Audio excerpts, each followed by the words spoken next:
Good morning. I didn't want to get up this morning. I think I've hit my reading slump, but I deserve it because last night I finished Pride and Prejudice, and that makes 6 books that I've read for this readathon, and I have 2 days left. I do have a pretty busy weekend, so I don't know how much reading I'm going to get done, but I'm going to try to read my ebook as I go throughout my weekend. And I do have a really small book that I have on my bookshelf that I've never read, so maybe tomorrow, if I haven't read much of my ebook, I will pull the little book out and give that a go. But I'm up for the morning so that I can edit my video from yesterday. But gosh, did I just want to sleep in. And Brent's sleeping in without me. I'm sad. Okay, well, I'm gonna go make a coffee so that I can wake up. Just giving you a quick update. Brent and I made a trip to the bank today because we had to take some checks to the bank, and now I'm waiting for my YouTube video to upload because for some reason it buffered for like 25 minutes and did absolutely nothing, so now it's still about 15 minutes away. I ordered some Chipotle for lunch. Brent's gonna make, I think, maybe some fries for him to eat. 1, my tomato plants are massive, but 2, they're not producing any fruit. Where's the yield? I finished 100 pages of The Last of the Moon Girls. I'm really enjoying it. It's a mystery, so the main character Lizzie is trying to figure out who killed these 2 girls who were found in her grandmother's pond 8 years ago. And I'm really enjoying it. It's very fast-paced, so I'm going to keep reading that throughout the day, and otherwise we're just kind of relaxing. So I'm gonna go maybe read a little bit more, wait for this YouTube video to upload, and spend some time with Brent.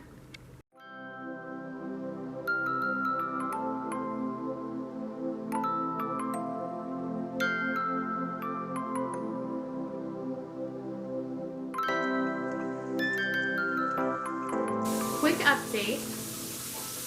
I got Brent for an anniversary this everyday IPA beer making kit from Brooklyn Brew Shop. So we are spending the afternoon making a beer.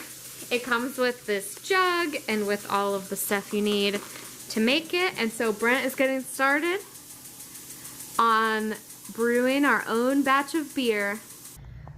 Okay, we just finished the mash stage. Now we're moving on to the stage called sparge, which sounds like it's kind of like brewing coffee. We're gonna pour this grain mixture over top of a strainer to get some of the water out, and then we're gonna pour hot water over top of the grain to get more hot grain water out, I guess. So I will update you after the sparge.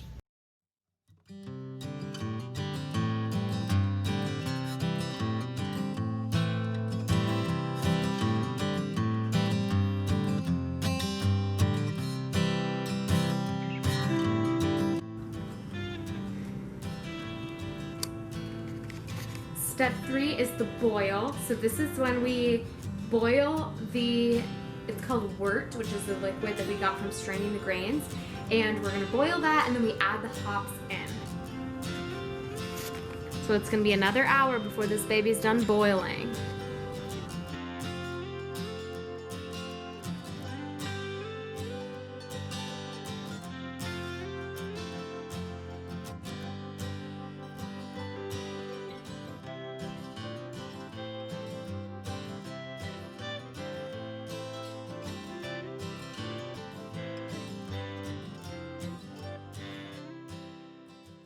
All right, quick update.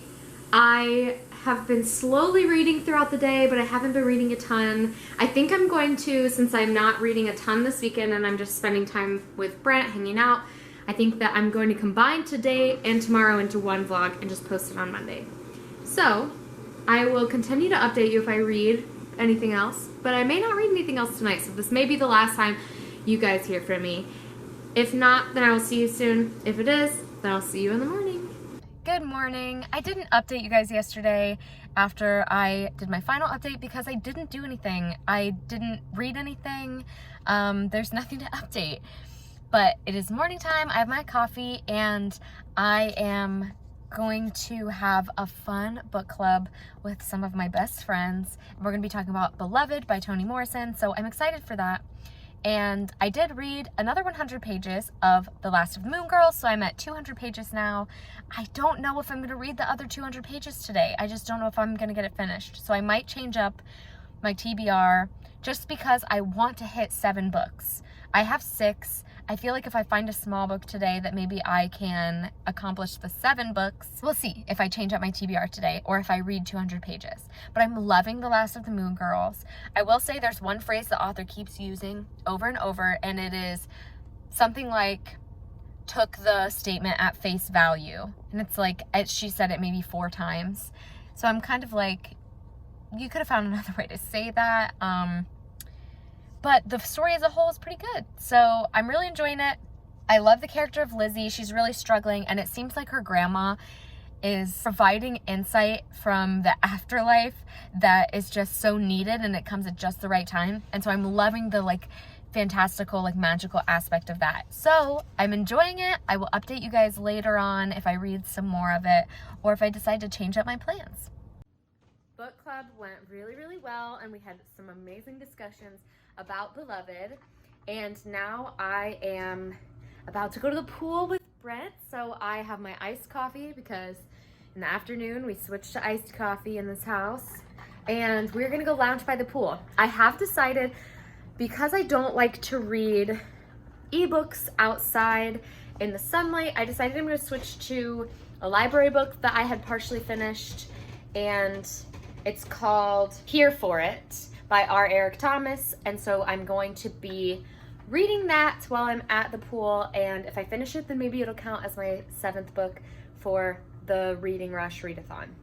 So I'll update you when I have read some more stuff, and I'm gonna go to the pool.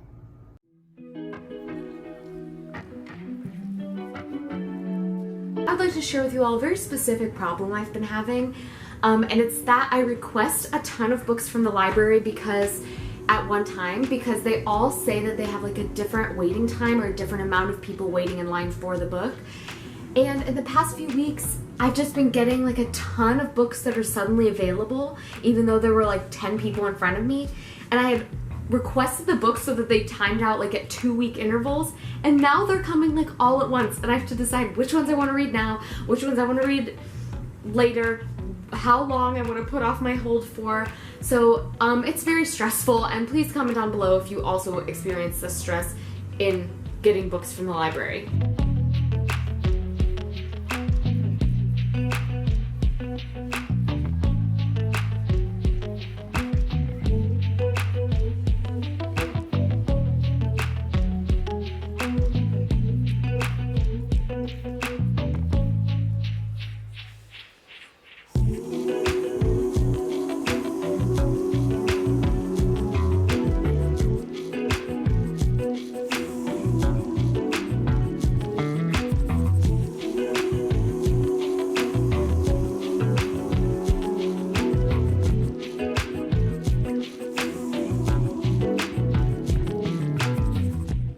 Okay, so I haven't done much reading today. I read a little bit at the pool, then we got back and Brent and I just had a nice evening cleaning and organizing our lives, and we settled in and watched some TV. We watched some Hamilton. I read a little bit here and there throughout the day, but I didn't read a whole lot.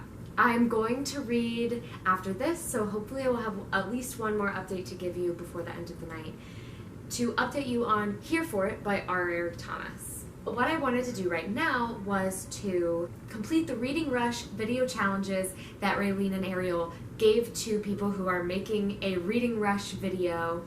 And one of those challenges I didn't complete in this vlog, but I did take a picture for Instagram, so I'll insert it here, and that was to dress like your book. So I dressed like Pride and Prejudice. I really enjoyed it, and I loved matching my outfit to my book. The second challenge, and the last challenge that I have to complete for the Reading Rush video challenges, is to tell my favorite book story. So I have a quick little book story to share with you, but it's one of my favorites. So when I was younger, I was absolutely terrified of storms and of tornadoes, and really anything that was like a natural weather occurrence that didn't seem normal. And I was also really scared of the dark. So when the power would go out at my house for any reason when I was younger, I would always go into my parents' room and want to sleep in there. And my parents would let my younger brother Alex and me sleep on the floor beside their bed. And one of my favorite book memories is that my mom, every time the power would go out, would get out a flashlight and some candles, and she would read to my brother and me. Now, there are 2 books that she read all the way through that I very clearly remember, and the first one is Raggedy Ann and Andy. I don't remember anything about this story except it was 2 dolls, a boy and a girl, running around and having adventures, and so for me and my brother it was nice to have that little story that we could see ourselves in. And then the other book is actually one that she gave to me, and that is The World of Pooh. So she used to read Winnie the Pooh to my brother and me, and it has a full map of the 100-acre wood, and I'm so happy to have this copy of The World of Pooh. It's the complete Winnie the Pooh and the House at Pooh Corner. And I'm so happy to have this because it is one of my favorite book memories, laying in my little sleeping bag or on a tiny little air mattress beside my parents' bed every time the lights were out and I was freaked out and worried, and my mom would read to me from Winnie the Pooh or Raggedy Ann and Andy, and it would just calm my nerves every time and make me feel so warm and cozy and safe.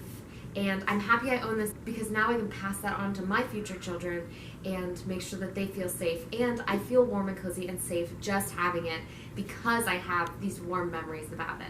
With that, I have completed all of the video challenges. I've technically completed all of the reading prompts because I doubled up a couple of them, and I've read 6 books so far this reading rush. So I'm going to try to finish Here For It by R. Eric Thomas tonight, and if I do, I will count that as my 7th book.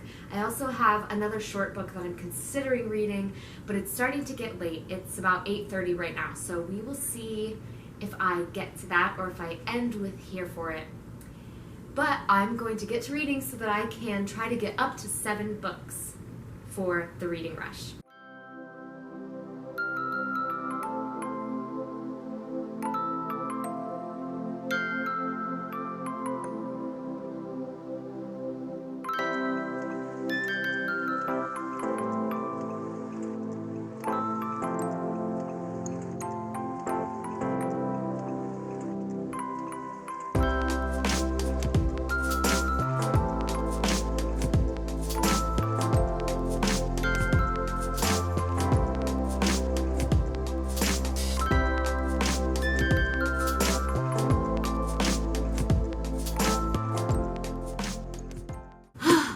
Finished Here For It by R. Eric Thomas. I absolutely loved this. I'm obsessed with this book now. It is a collection of essays all written by R. Eric Thomas, essentially about his story of being considered other because he's a black gay man who is bald and doesn't really feel like he fit in to any different society. But the thing that I absolutely loved about this story, first of all, it had such incredible points and it was so educational. There were things that really opened my eyes and like clarified a lot of things that I am grateful to have read about and to have learned. So if you're pursuing education on the black community, the LGBTQIA plus community, any of those categories, please check this out because it was great. Something else I loved about it is that R. Eric Thomas married a reverend, and he is extremely religious and considers religion and God to be an important part of his life. And so I would really loved getting to see a gay black man's perspective on religion and what it means to him and how it ties into his life and his husband's life since he is married to a reverend. But the tippity top best thing about this book is that it is absolutely hilarious. R. Eric Thomas is a comedy writer and he writes for Elle.com. He has a a segment called Eric Reads the News, and it's where he reads the news and like has funny commentary on it. And so reading the book was absolutely hysterical. There were so many things that made me laugh. It's filled with pop culture references, including many movie and musical quotes and references. So the musical theater side of me was absolutely screaming for a lot of the time. Overall, it was just wonderful, and I'm so glad that I read it and that I finished it tonight because it is so important. I got it from the library, but I'm definitely going to be buying it because I'm going to want to read it again and take in even more, underline things, pull out my favorite quotes. And this book was written in 2020, or it came out in 2020 at least. So it's very relevant to our society right now, and it pulls in some politics and adds in some of that. I mean, his segment is called Eric Reads the News, so obviously like that's what he is known for, and he does pull in some of that, and it was so nice to read about it in a funny light, but also very serious and very open environment and in an open way. So I highly recommend this. I'm so glad I read it for the reading rush. Oh, I'm so glad I got it done. Okay, I am going to head upstairs and see where the night takes me. I did end up completing 7 books for the reading rush, so I think that's going to be all for me tonight, guys. So I forgot to update you guys on my favorite Taylor Swift songs from her new album. So I'm going to do that now. Okay, so I really enjoy all of them. So I'm just going to tell you, I can't pick a favorite right now. I don't even have like a top 3, but I'll tell you some of my favorites on the album right now, and that is The One. I really like Cardigan. Exile, it maybe is my favorite on the album. August, I love that one.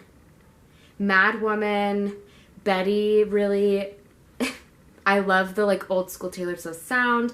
And Invisible String is maybe one of my other favorites, like maybe in the top 3. So overall, I absolutely love the album. I told you guys I'd update you on my favorite songs. I can't give you a top list, but those are my favorites. I basically just named half of the album, and the other half I also really enjoy. So, I don't know. Take from that what you will.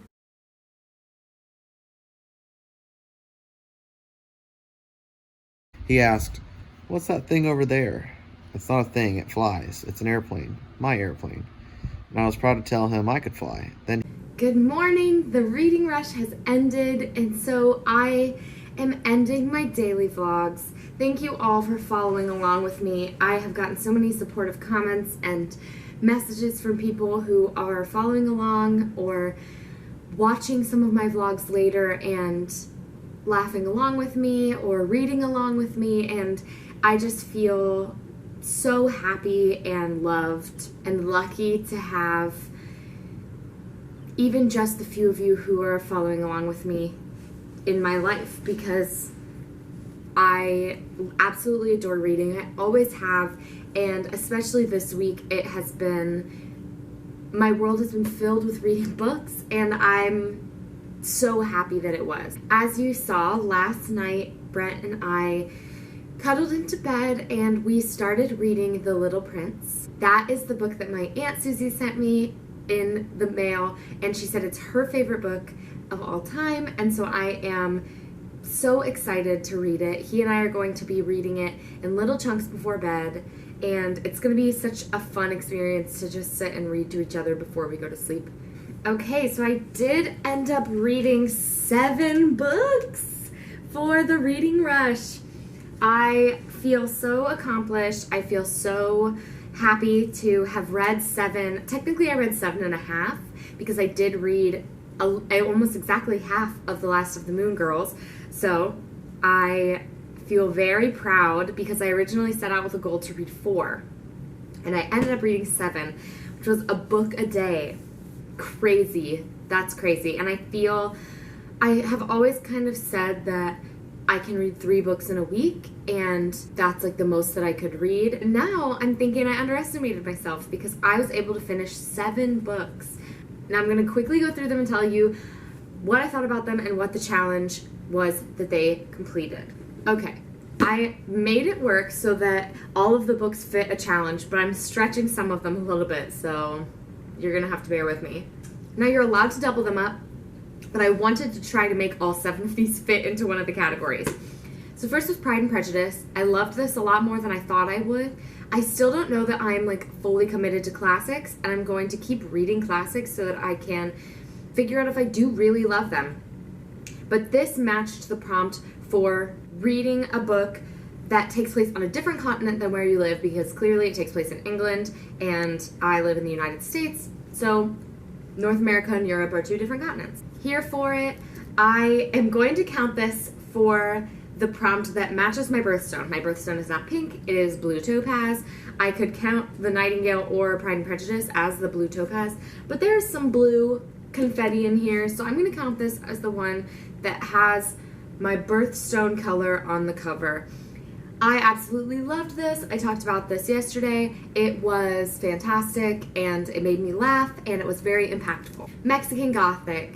This is going to count for the book in a genre that I would like to read more of, and that's the genre of horror or gothic horror, either one. I absolutely loved this. It was influenced by the Yellow Wallpaper story that I absolutely loved when I was in school, and it was just a 1950s, which is kind of my favorite decade in terms of fashion, and so it was a fashionable feminist woman in the 1950s in Mexico, and it dealt with race, it dealt with feminism, it dealt with all kinds of things, while adding in the element of horror, and I loved it. The Nightingale. This is meeting the prompt for the word, read a book with a title that starts with the, and I also absolutely loved this one. I sobbed, I was moved, I felt connected to the story, and it was my first one, so it was kind of special. Conjure Women was the first book that I touched. I did really enjoy this, and I think that after thinking on it more, I enjoy it more thinking back on it, and I did get a lot from the story, which is the point for books written about Black history. It is so that I can learn from it and gather information. I'm not the ideal audience, and I can't connect with the characters. I never possibly could, because I can't even imagine what they were going through and what their lives were like in that time. And so these books to me just help educate me and further my knowledge and my empathy for that time in the community that experienced that. So I truly did gain a lot from this book, and I'm so happy that I read it. With the Fire on High was the book that I read completely outside of my house. I listened to it on audiobook, and I absolutely am obsessed with this. I bought the physical copy because I needed to own it, and it was just such a great reading experience. It is a young adult, but I feel like anybody could read it. It's just about a girl finding her way and figuring out what will work and learning how to make choices in this life, and honestly, who couldn't use more of that narrative in their life? Last but not least is Bird Box. This meets the category of read a book that inspired a movie you've already seen. I love Bird Box the movie. I love Bird Box the book even more. So I'm very happy that I read this as well. Overall, my Reading Rush TBR went really well. There weren't very many that I didn't like. I don't think there were any that I didn't like, actually. There were some that were a little harder to get through, like Pride and Prejudice took me a little bit to commit to, but about halfway through I was fully committed. So I'd say it was a successful reading rush. I feel very accomplished. I feel very happy. This is the morning after the reading rush, so I am going to go get to work editing as fast as I can so I can get my last 2 days of the reading rush posted on YouTube. That is going to be all for me today, friends. Thank you so much for watching. Please like, comment, subscribe. Let me know how your week of reading went. Thank you all again. I'll see you next time. Bye, friends.